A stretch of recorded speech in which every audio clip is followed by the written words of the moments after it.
कैसे हैं? सब ठीक ठाक हो? तो चलो आज शुरू करते हैं। अकाउंट्स के बारे में पहले हमने बात करी है। अकाउंट्स क्या है, लेखांकन क्या है, इस पर पूरी चर्चा हमने कर रखी है पिछले वीडियो में।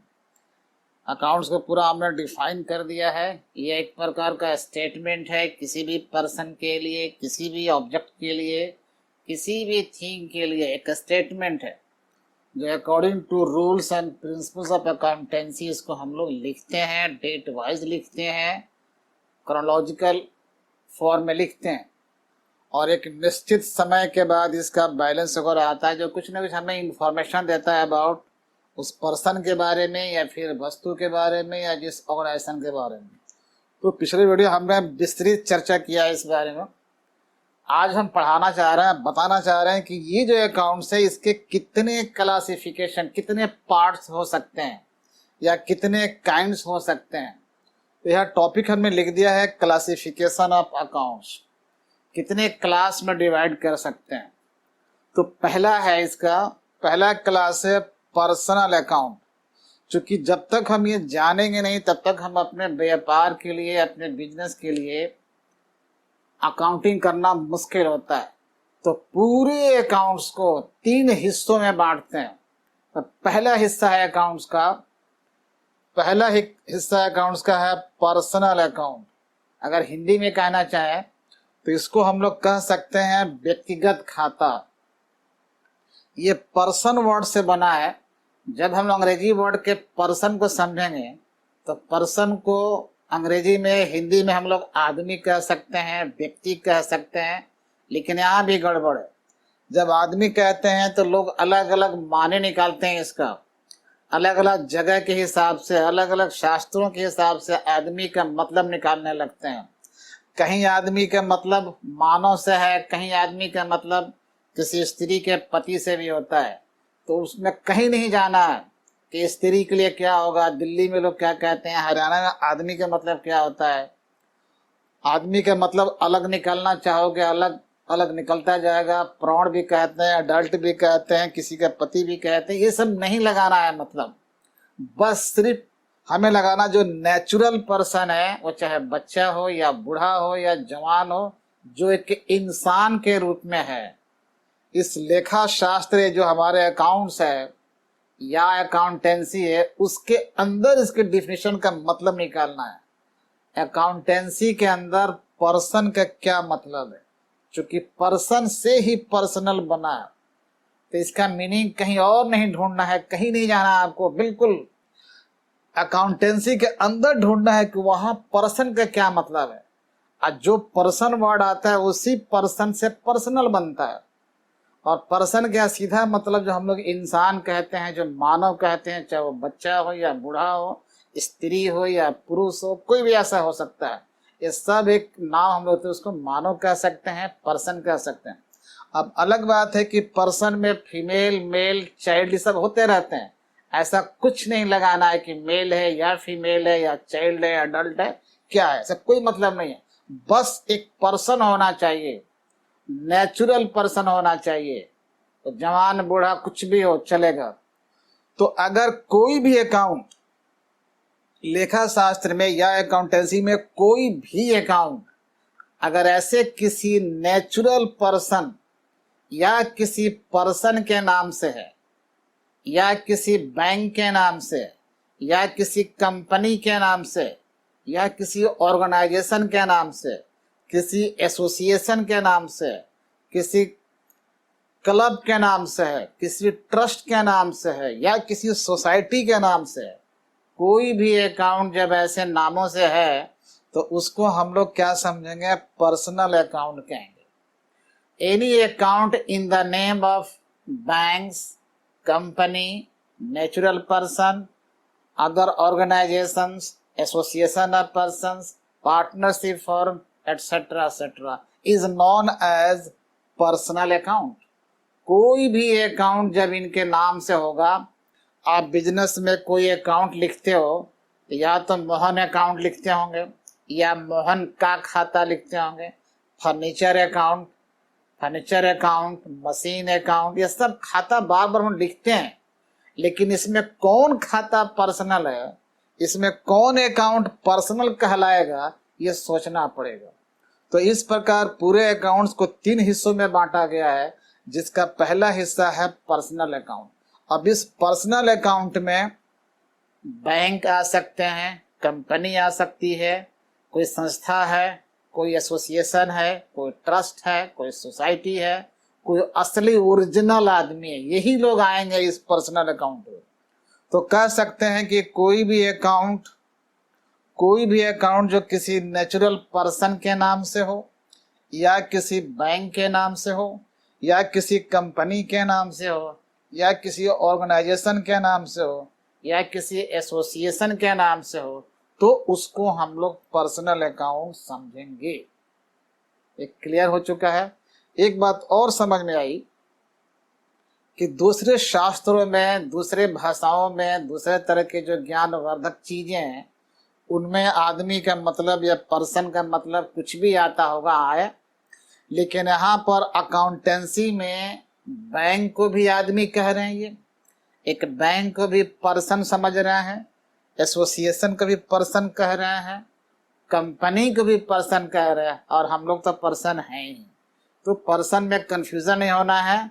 अकाउंटेंसी के अनुसार पर्सन कौन कौन है ये देखना है बस, और जो उसके नाम से अकाउंट बनेगा वही कहलाएगा पर्सनल अकाउंट।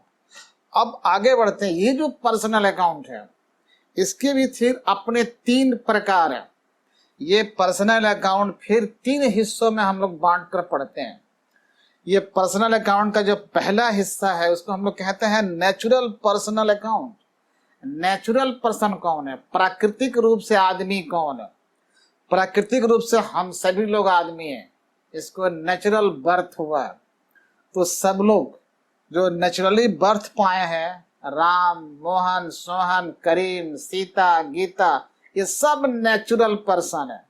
तो जब इस नेचुरल पर्सन के नाम से जो अकाउंट होगा, उस अकाउंट को हम लोग कहेंगे natural personal account. Natural original person, original जो इंसान है, चाहे बच्चा हो, बूढ़ा हो, जवान हो, स्त्री हो, पुरुष हो, कुछ भी हो, लेकिन ओरिजिनल होना चाहिए पर्सन। और उसके नाम से जो अकाउंट होगा हमारे बिजनेस में, उसको हम लोग पहचानेंगे कैसे?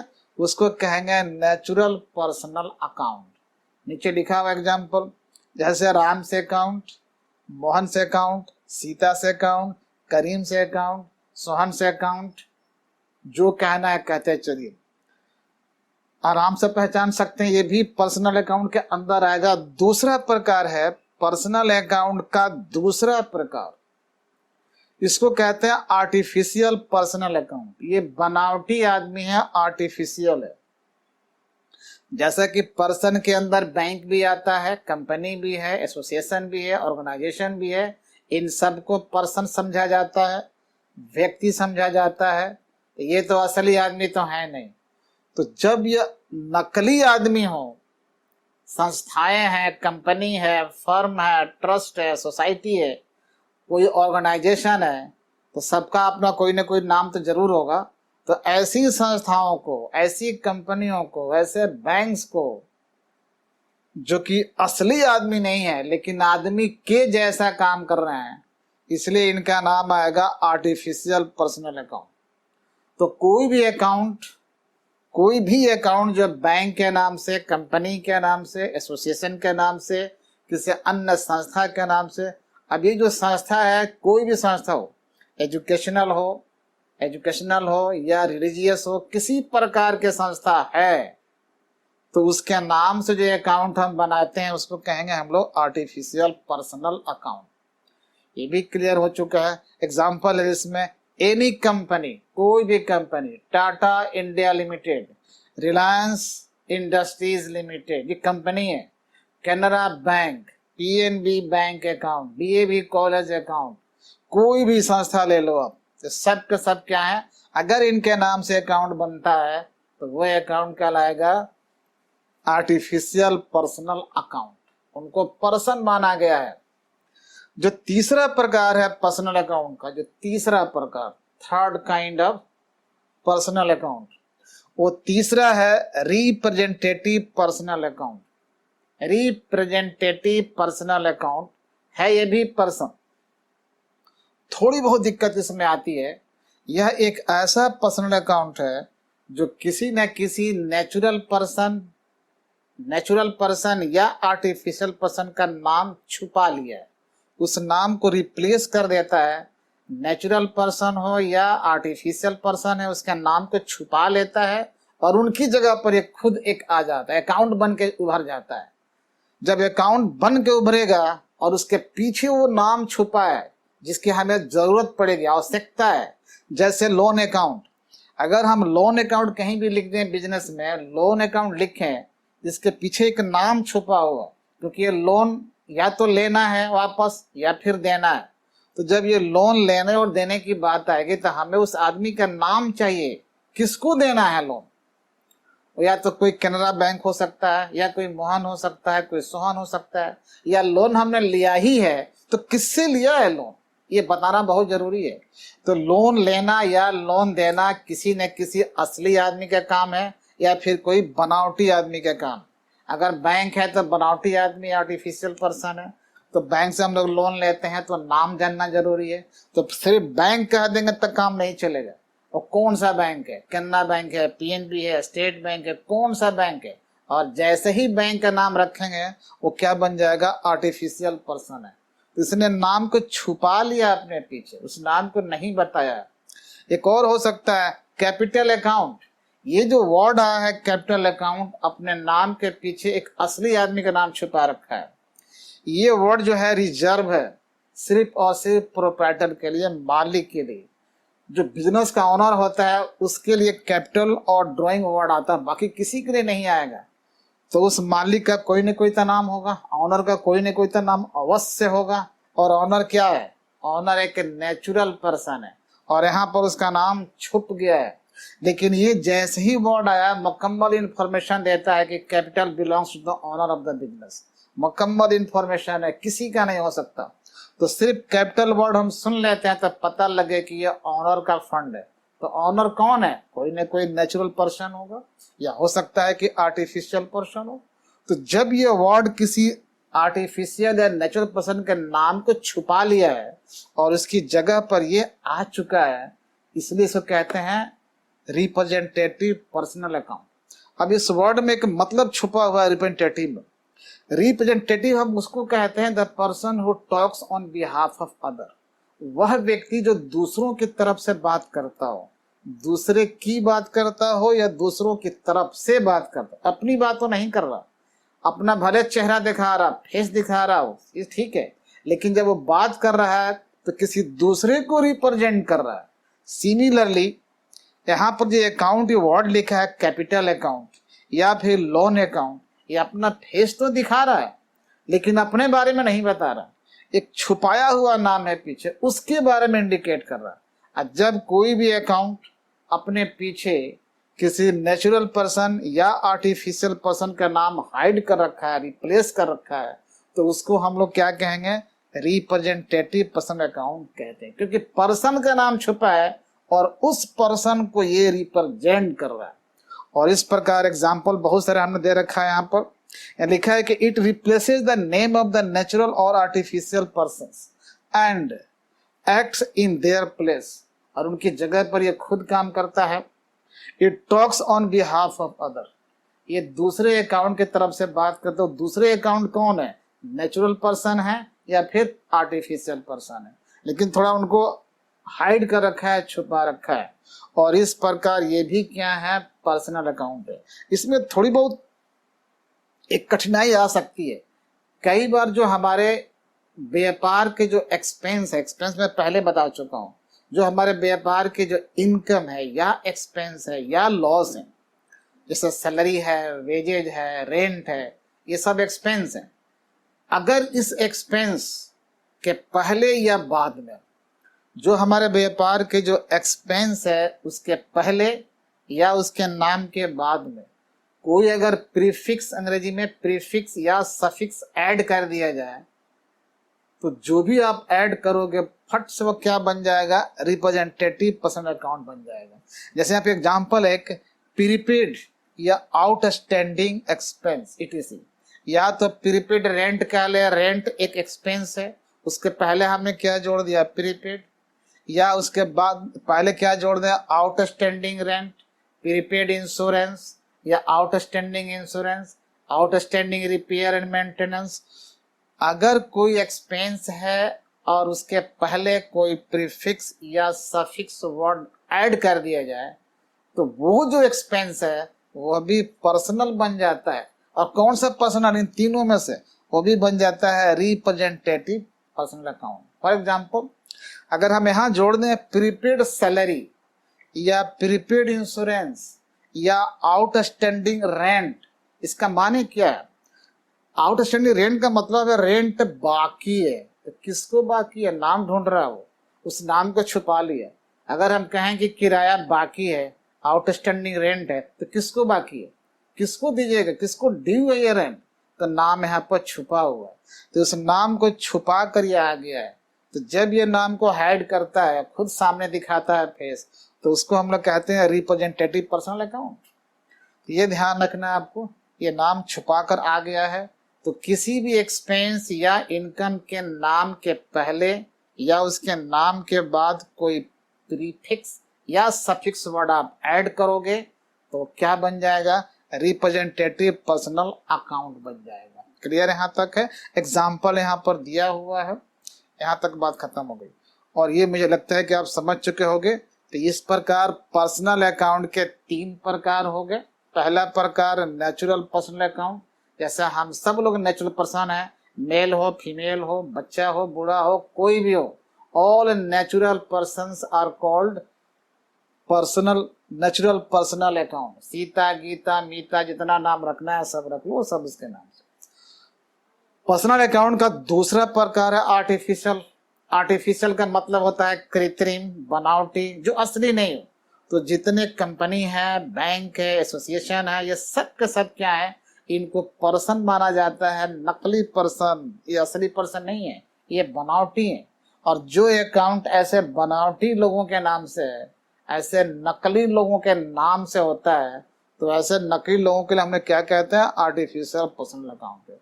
और ये तीसरा क्या है, रिप्रेजेंटेटिव का मतलब होता है जो दूसरों के तरफ से बात करता हो, दूसरों की बात करता हो, वो दूसरों को रिप्रेजेंट कर रहा है। उसी प्रकार ये अकाउंट है जो खुद को रिप्रेजेंट नहीं कर रहे, ये दूसरों कर रहे। वो दूसरा कौन है, वो दूसरा या तो पर्सन, नेचुरल पर्सन हो सकता है या फिर आर्टिफिशियल पर्सन हो सकता है, उसका नाम छुपा रखे हैं। इस प्रकार कहते हैं इनको रिप्रेजेंटेटिव पर्सनल अकाउंट। तो मुझे लगता है कि ये बात समझ में आ चुकी होगी कि पर्सनल अकाउंट कौन है। एक बात इसमें और ऐड करना चाहेंगे कि अगर कोई पर्सनल अकाउंट है, ये पर्सनल बना है पर्सन से, पर्सन को हम लोग व्यक्ति कहते हैं। आप पर्सनल का मतलब होता है व्यक्तिगत, तो अगर व्यक्ति नहीं है तो व्यक्तिगत वर्ड भी नहीं आएगा। तो अगर व्यक्ति है या फिर पर्सन है तो ध्यान रखना है कि ये पर्सन, ये व्यक्ति व्यापार से कुछ लेता है या व्यापार को कुछ देता है। अगर व्यापार से कुछ लेता है ये पर्सन तो उसको हम लोग अंग्रेजी में कह सकते हैं रिसीवर। अगर ये व्यापार को कुछ देता है तो उसको हम लोग कह सकते हैं गिवर। ये ध्यान रखना, 2 वर्ड को, रिसीवर हो सकता है या फिर ये गिवर हो सकता है। इन तीनों में से कोई भी पर्सन आएगा, आदमी आएगा, व्यक्ति आएगा, तो वो व्यापार के लिए, व्यापार को कुछ देता है या फिर व्यापार से कुछ लेता है। जब वो व्यापार से लेता है तो रिसीवर कहलाता है, और जब व्यापार को कुछ देता है तो वो गिवर कहलाएगा। ये इंपॉर्टेंट वर्ड इसलिए है कि आगे हम लोग रूल पढ़ेंगे, रूल में आएंगे तो वहाँ इन शब्दों का जबरदस्त प्रयोग है, तो आप भूले नहीं। अब इसको मैं मिटाता हूँ। जो दूसरा मेन प्रकार है अकाउंट का, ये पहला प्रकार था। अकाउंट का जो दूसरा प्रकार आएगा उसको हम लोग कहते हैं रियल अकाउंट।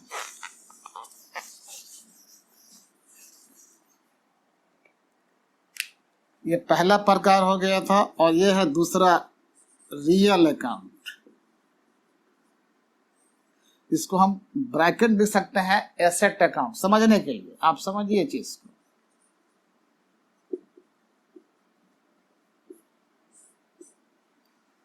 व्यापार में कोई भी अगर एसेट है, चाहे वो टैंजिबल एसेट है या इनटैंजिबल एसेट है, जो दृश्यमान है, आप देख सकते हैं, छू सकते हैं, बट एसेट होना चाहिए, या आप उसको नहीं देखते हैं।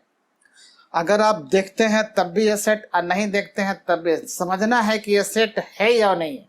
जैसे गुडविल, गुडविल हमारे लिए व्यापार में क्या है, एसेट है, लेकिन उसको छू नहीं सकते, देख नहीं सकते, देखने, इसलिए हमारे क्या है, वो इनटैंजिबल एसेट है। कॉपीराइट इनटैंजिबल एसेट है, ट्रेडमार्क्स इनटैंजिबल एसेट है। ये सब का सब एसेट तो हैं, चाहे दिखाई पड़े या ना दिखाई पड़े। Furniture, plant and machinery, land and building, computer, genset, motor bike, motor car, ये सब के सब आइटम के रूप में इसके सब दिखाई पड़ते हैं। तो जो हमारे एसेट हैं वो दिखाई पड़ते भी हैं, दिखाई नहीं भी पड़ते हैं। हमें तय करना है कि क्या ये व्यापार के एसेट हैं।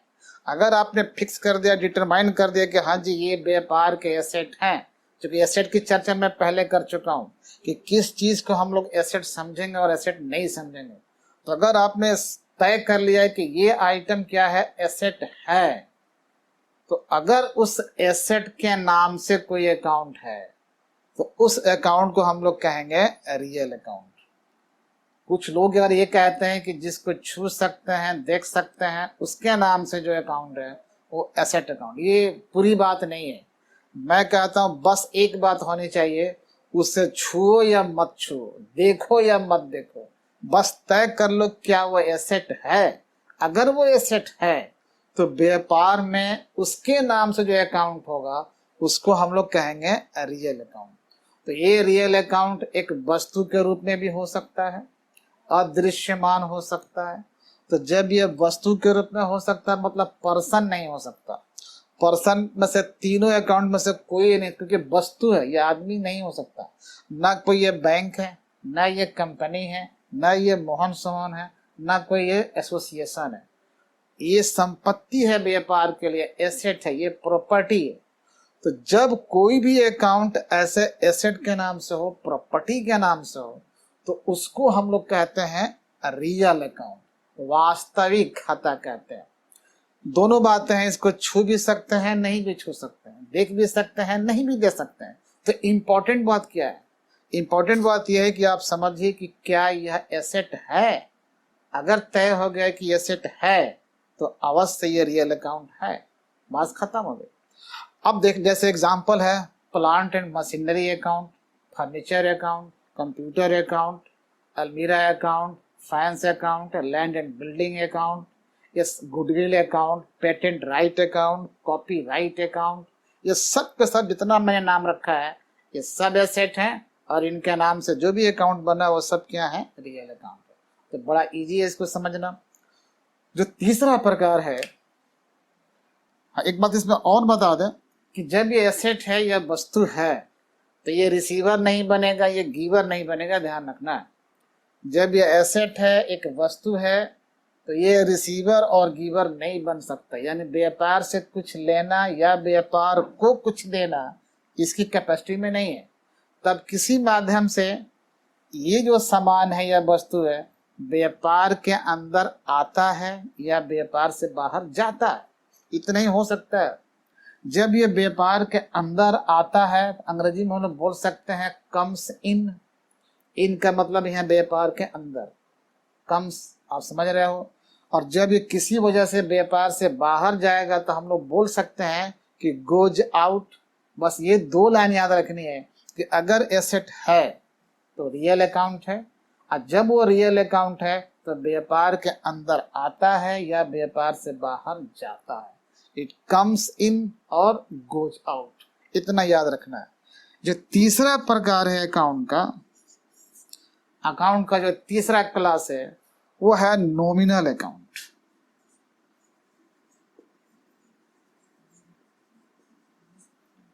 वो है नॉमिनल अकाउंट, इसको हिंदी में कहते हैं नाम मात्र खाता। एक और इसका नाम है आय व्यय खाता। तो इसको आप नॉमिनल अकाउंट कहिए या आय व्यय खाता कहिए या लाभ हानि खाता कह दो समझने के लिए। तो ये नॉमिनल अकाउंट है, नाम मात्र है, या आय व्यय खाता। अभी है क्या चीज, पहली बात कि ये पर्सन के नाम से नहीं होगा, कोई भी पर्सन हो, नेचुरल, आर्टिफिशियल या रिप्रेजेंटेटिव, वो तीनों पर्सन में से किसी भी पर्सन का नाम के नहीं होगा। दूसरा, ये एसेट भी नहीं होगा। तो जब पर्सन निकल गया, रियल निकल गया, एसेट निकल गया, तो बचा क्या? अब व्यापार के दो चीजें बच गई। आपको तय करना होगा, क्या ये व्यापार के लिए एक्सपेंस है, क्या ये व्यापार के लिए इनकम है। अगर लगता है कि ये व्यापार के इनकम है या एक्सपेंस है या लॉस है, अगर हम तय कर ले कि व्यापार के एसेट नहीं है, व्यापार को लेना देने वाला कोई आदमी नहीं है, तब क्या है? तब या तो व्यापार के इनकम है या व्यापार के लिए एक्सपेंस है। जैसे ही पता लगे कि ये व्यापार के लिए एक्सपेंस है या लॉस है या इनकम है, कुछ भी नाम होगा, उसका नाम हर एक्सपेंस का होता है, हर लॉस का नाम होता है।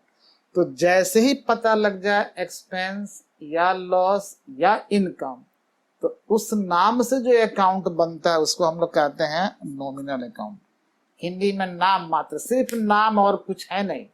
सिर्फ नाम होने का क्या मतलब है कि ना वो दिखाई पड़ता है, ना छुओगे, कुछ भी नहीं। सुन लीजिए सैलरी अकाउंट, तो सैलरी अकाउंट मोटा है, पतला है, टेढ़ा है, कैसा है? हाँ, सुनने से एक बात पता लग जा रही है कि जैसे ही सैलरी अकाउंट आप बोल रहे हो तो सुनने से लगा कि व्यापार की क्या है, एक्सपेंस है।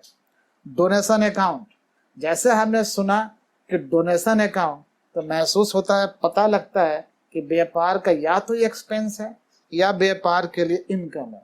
अरे हमने किसी को दे दिया होगा तो एक्सपेंस हमारे लिए है, और किसी ने हमको डोनेट कर दिया होगा तो हमारे लिए इनकम हो जाएगा। तो इनकम अगर है तब भी नॉमिनल, और एक्सपेंस अगर है तब भी नॉमिनल। लॉस बाय थेफ्ट, चोर ने चोरी कर ली हमारे व्यापार में, अगर चोर ने चोरी कर ली तो एक अकाउंट बनेगा, इसको हम लोग बोलते हैं लॉस बाय थेफ्ट। इसे क्या सुनने में लग रहा है? ये व्यापार का लॉस है। तो लॉस बाय थेफ्ट अकाउंट ना तो पर्सन है ना एसेट है, बल्कि व्यापार का एक प्रकार के लॉस है। तो वो कौन अकाउंट हो जाएगा? हो जाएगा नॉमिनल अकाउंट, उसको नॉमिनल अकाउंट कहेंगे। ऐसे हिंदी में नाम ही है इसका आय और व्यय खाता। चाहे आय हो तब भी नॉमिनल, व्यय हो तब भी नॉमिनल। तो कुछ भी आप नाम सुनिए, सोचिए, अब पता लग जाए क्या है।